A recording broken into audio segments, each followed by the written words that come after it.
నర్సంపేట మాజీ ఎమ్మెల్యే పెద్ది సుదర్శన్ రెడ్డి మరణ వార్త ఎంతగానో కలిచివేస్తుందని భూపాలపల్లి మాజీ ఎమ్మెల్యే గండ్ర వెంకట రమణారెడ్డి తీవ్ర విచారం వ్యక్తం చేశారు. ఆయన ఆత్మకు శాంతి చేకూరాలని ఆకాంక్షిస్తూ కుటుంబ సభ్యులకు గండ్ర ప్రగాఢ సానుభూతి తెలిపారు.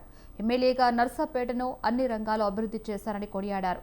పార్టీ బలోపేతం, తెలంగాణ రాష్ట్ర రాజకీయాలపై నిత్యం చర్చించే వాళ్ళమని గండ్ర తెలిపారు.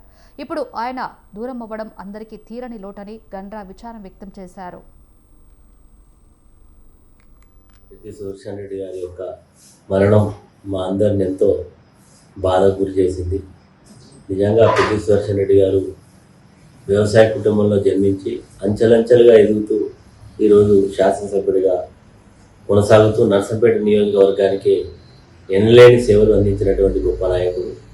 తెలంగాణ ఉద్యమ సమయంలో అన్ని రాజకీయ పార్టీలతో సమన్వయం చేసుకుంటూ విద్యార్థి సంఘాలు, ఉద్యోగ సంఘాలు, కుల సంఘాలను ఏకం చేస్తూ మరి ఊవెత్తున లేసినటువంటి తెలంగాణ ఉద్యమాన్ని తనదైనటువంటి శైలిలో నడిపించినటువంటి గొప్ప నాయకుడు పెద్ది సుదర్శన్ రెడ్డి. మరి ఎంతో ఉజ్వలమైనటువంటి భవిష్యత్తు కలిగినటువంటి పెద్ది సుదర్శన్ రెడ్డి మరి మరణించడం నిజంగా వ్యక్తిగతంగా నాకెంతో బాధను కలిగించింది. నిజంగా మరి ఆయన జీర్ణించుకోలేకపోతామని ఆయన చనిపోయింది అని.